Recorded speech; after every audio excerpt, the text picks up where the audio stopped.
in today's tutorial.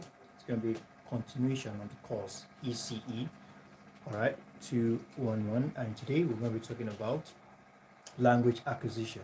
What has been said, let's get straight into it.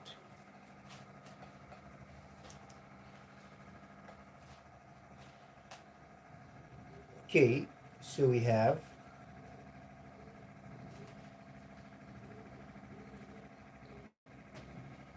all right.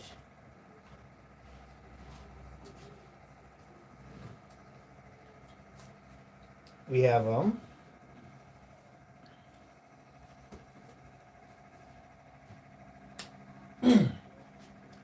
ECE211. I beg your pardon, that's 221. Okay, and we want to talk about language acquisition. Okay.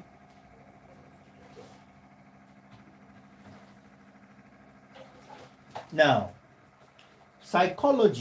many psychologists, good evening, many psychologists who have studied young children's acquisition of language believe that language operating principles are part of our biological heritage. All right.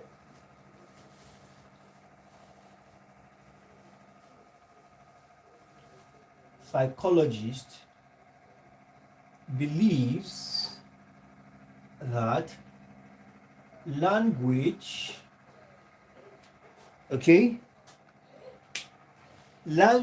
learning is part of our biological language learning is part of our biological heritage. Okay, language learning is part of our biological heritage. Now,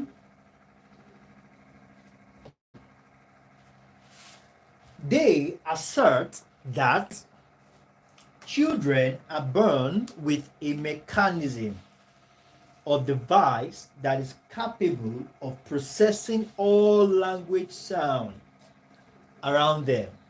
All right, they are sure, all right, based on research conducted, years of research conducted, they are certain, all right, they are very sure that children are born with a mechanism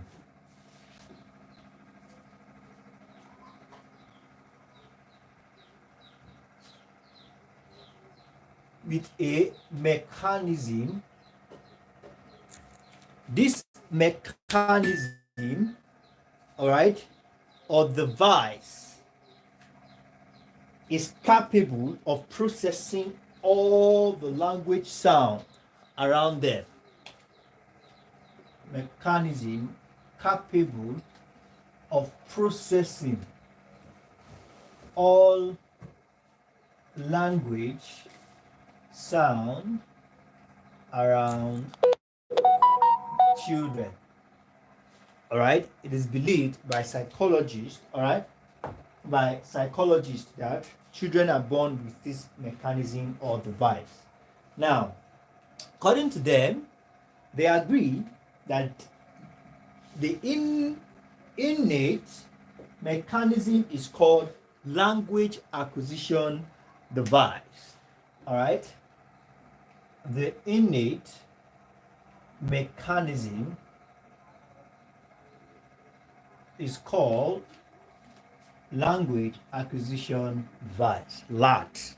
All right, language acquisition device. Let me say innate. All right, something that you are born with. All right, innate. Now, the children do not have to learn the language acquisition process step by step through observation and imitation. All right, it's already part of them. They grow into it. Okay, so some psychologists still argues that reinforcement and imitation, all right, can account for all language acquisition. All right, but some psychologists still argues that, all right, reinforcement and imitation, okay, imitation and reinforcement does help children to acquire language. All right, this position is rooted in John Locke's black slate theory of learning. All right, John Locke black slate. All right, John Locke black slate of learning. John Locke black slate theory. All right, theory of learning.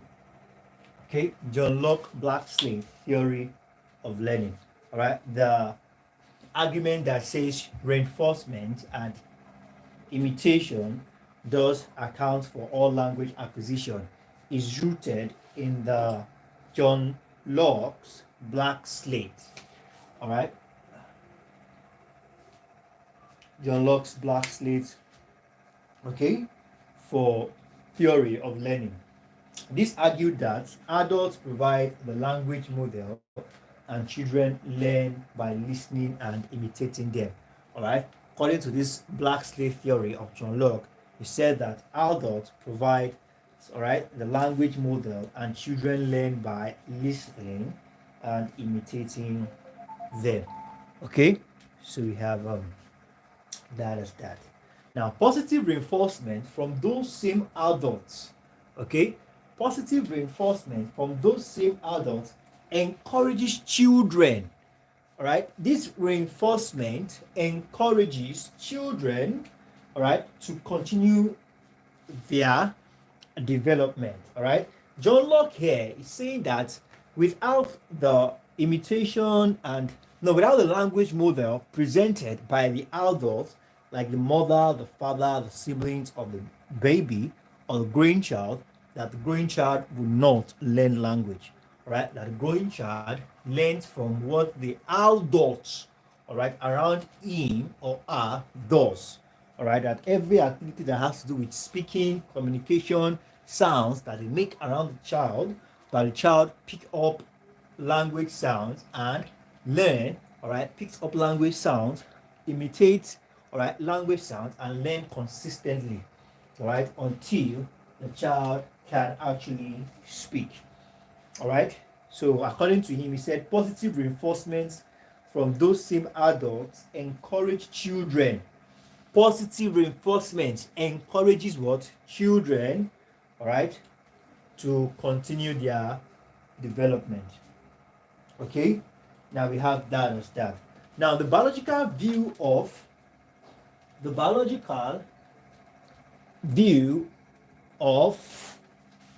okay, the biological views of language learning is in line with the tradition of J.J. Rousseau, who believed in the child's innate tendencies. All right, now according to what we have here, it is said that biological view of language agrees with what we said about innate mechanism called LAD. All right, so now the traditional, all right, the tradition of J.J. Rousseau, all right, J.J. Rousseau, who believed in the child's innate tendency. All right, so now John Locke believed that adults gives the language model, but that's J.J. Rousseau,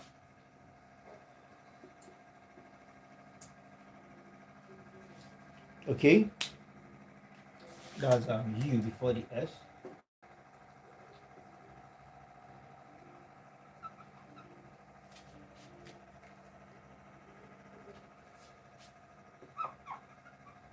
All right, J.J. Rousseau believed that children are, all right, believes in the child's innate tendency.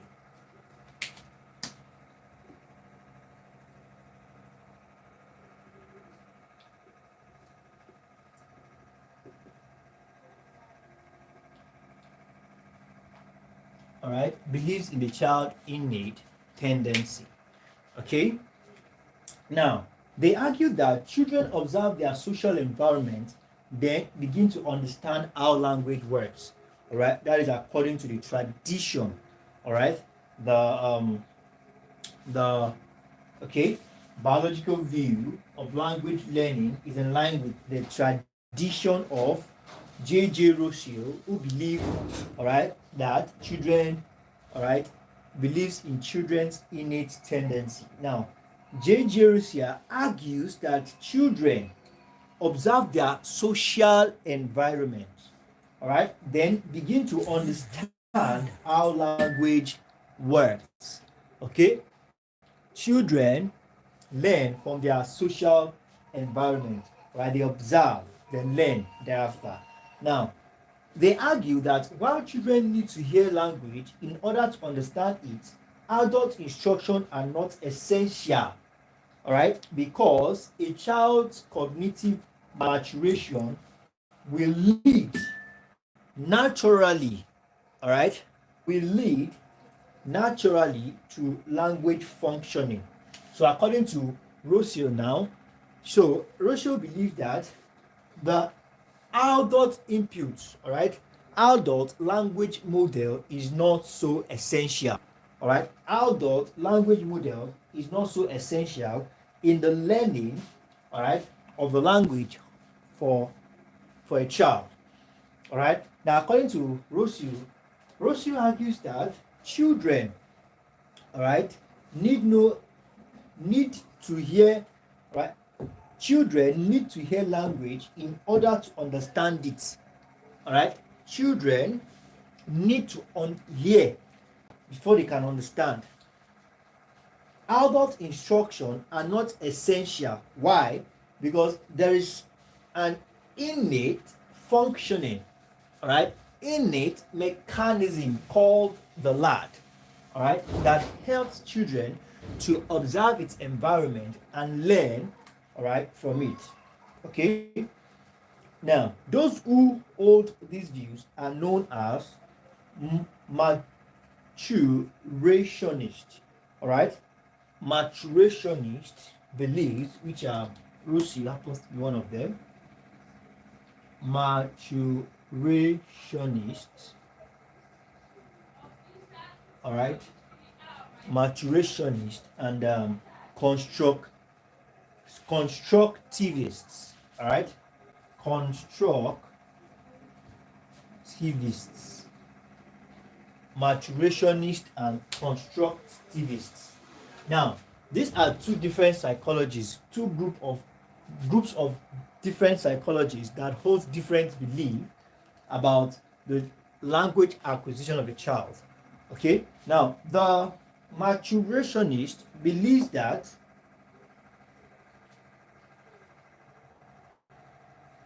children need to what? Hear language in order to understand. Need to hear language to understand it. Okay, adult instructions are not so essential.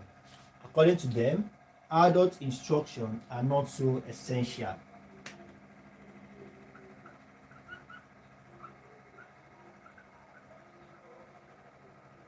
Are not so essential. All right, adult instruction are not so essential. Okay, because child's cognitive maturation, all right, will lead naturally to language functioning. All right, according to the maturationist, they argue that there is what we call it, that all children has what we call cognitive maturation, and this cognitive maturation will lead naturally to language functioning. Okay, now while on the other hand, the constructivists, all right,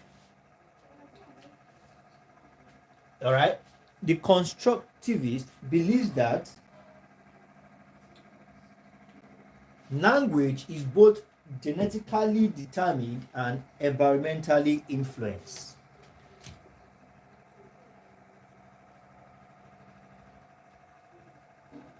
Genetically determined and environmentally influenced. All right, environmentally influenced. Okay, according to the constructivists. All right, now they argue that biologically humans have the ability to communicate through language. All right, biologically humans have the ability to communicate through language. Now we have that as that. Piaget considers the brain a homogeneous computational system with language acquisition being one part of general learning. He argues, all right, he agrees, thus development may be innate, but claims it claims that there is no specific acquisition model in the brain. All right, it is also possible to stimulate young children, all right, stimulate young children's comprehension of words by direct training. Now, the environment, therefore, is very crucial in language development. Now, look at what Piaget says here. Piaget also believes that a child's language acquisition, all right, is connected to, all right, is innate skill, all right, although he said that training can also foster this, and training here comes from the adult model and observing the environment. All right, so we have that as that. So conclusively, the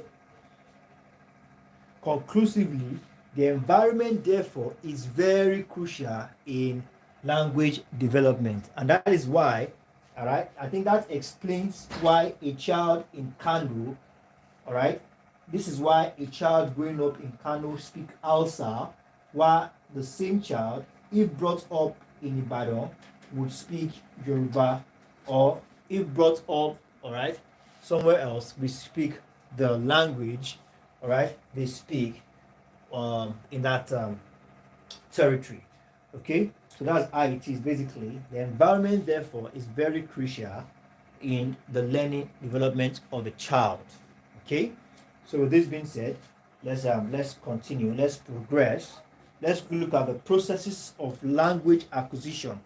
What are the processes involved? Permit me to raise the board so we can take that down. The processes involved.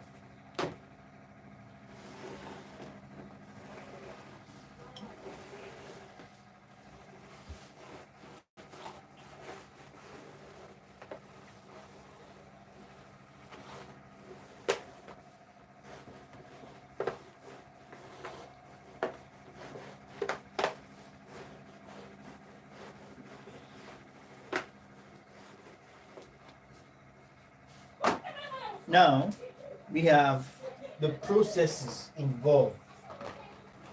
Okay? About 1 to 1.5 years, all right? About 1 to 1.5 years. Okay, that's 1 to 1.5 years. Children begin to alter single words. All right, children begin to alter single words to specify things they have had contact with.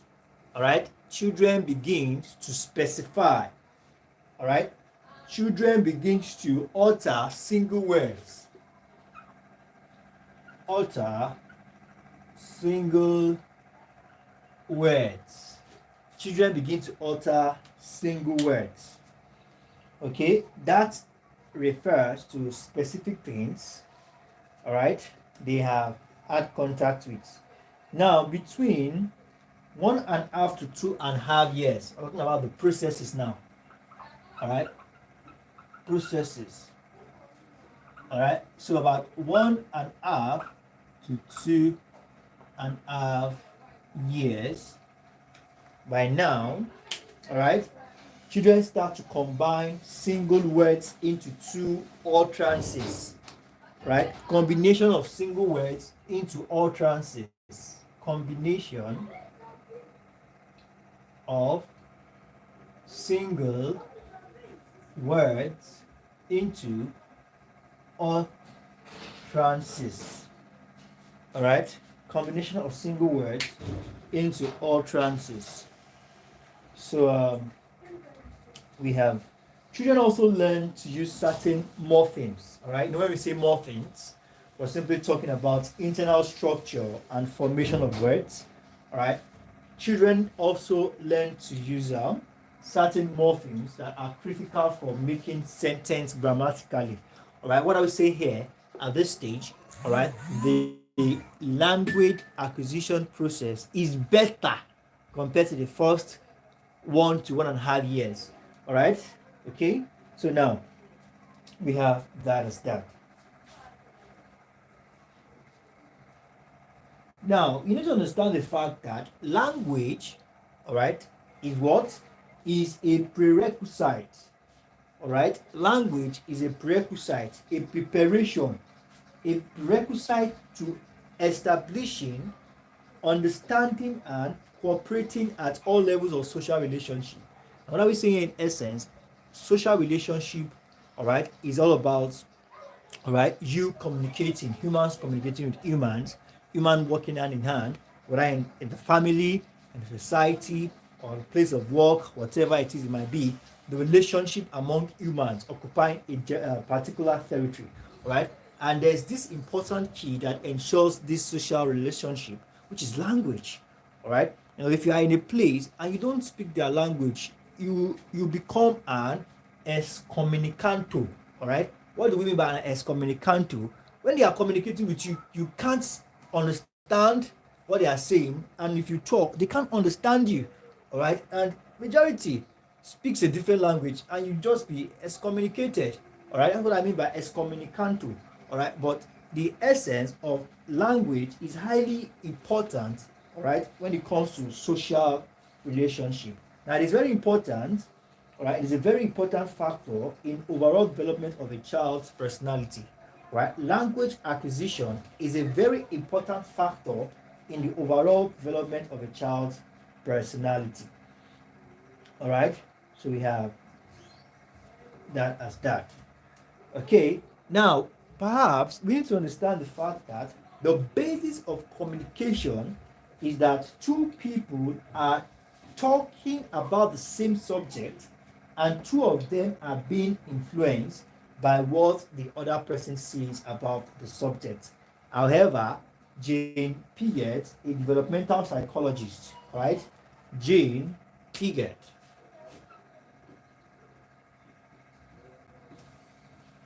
okay? Jane Piaget happens to be a developmental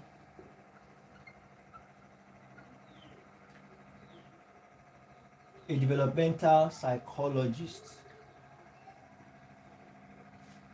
all right, who studied in details the developmental changes in children's communication, made it clear that a child's first words are egocentric. All right, she said a child first word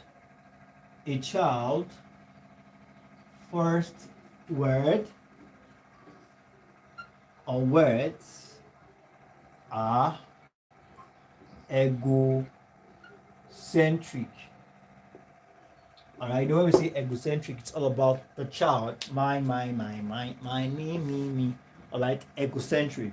Okay, that is, these words are centered on his own interest and action. Egocentric. Now, they develop a self-centered speech that only gradually becomes other-centered when they realize that communication is a two-way thing. All right, so the very first set of words a child will be speaking will be egocentric. All right, but as they grow, as they get mature, all right, they understand that language is a two-way thing, all right, a two-way traffic. As you speak, you expect the other party to be affected or influenced and respond accordingly. Okay, so we have Pigott noted that as a child, right? Pigott noted that as children grow older, they use speech more and more to exchange ideas and information. This kind of speech that is speech that actually communicates something is called social-centric speech. All right. So from egocentric, they get mature and it goes to social-centric. All right. So from egocentric, it starts from egocentric, then as maturity steps in, it moves to social-centric. Okay. So we have that as that.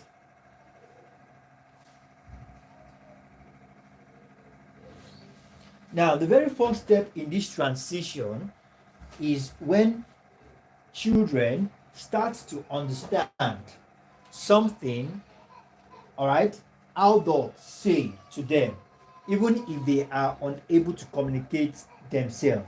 With repeated interaction, children begin to pick up adult meaning and use them. All right, this is according to Jane Piaget, all right, a developmental psychologist.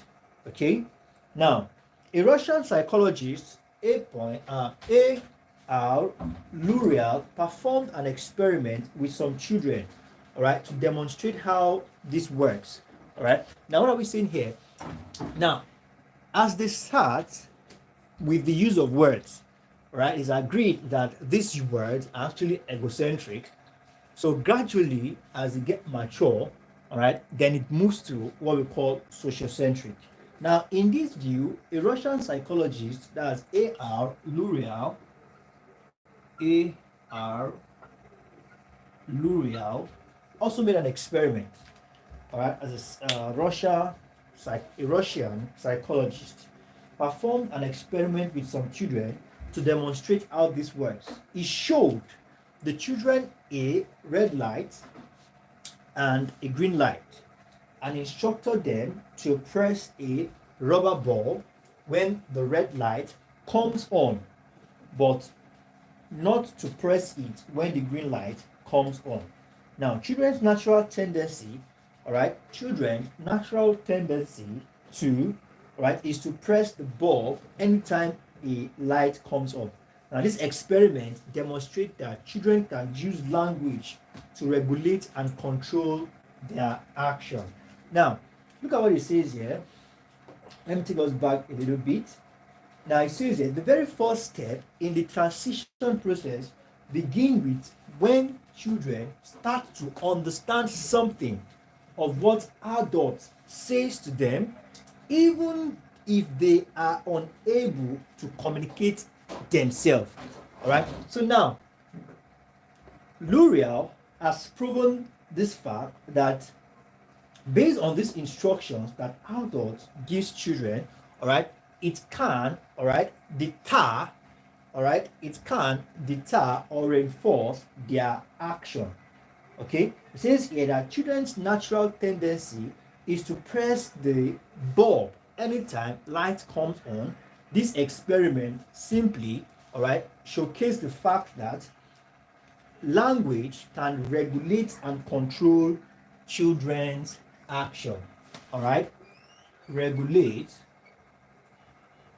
and control children actions. All right, language. So we have that as that. Now, okay. Now with age, all right, as children grow, the ability to use language to regulate their behavior increases. All right, as children grows, the ability to regulate their behavior increases with age. Okay, so we have that as that. So in our next class, we'll be talking about mother tongue, English language, and bilingual, all right, in early years. Thank you very much, everyone. I believe we've been able to get a thing or two into the class. Please let's do well to keep our notes up to date and send them to the appropriate quarters. I look forward to seeing all in subsequent tutorials. To have a wonderful evening. Bye bye.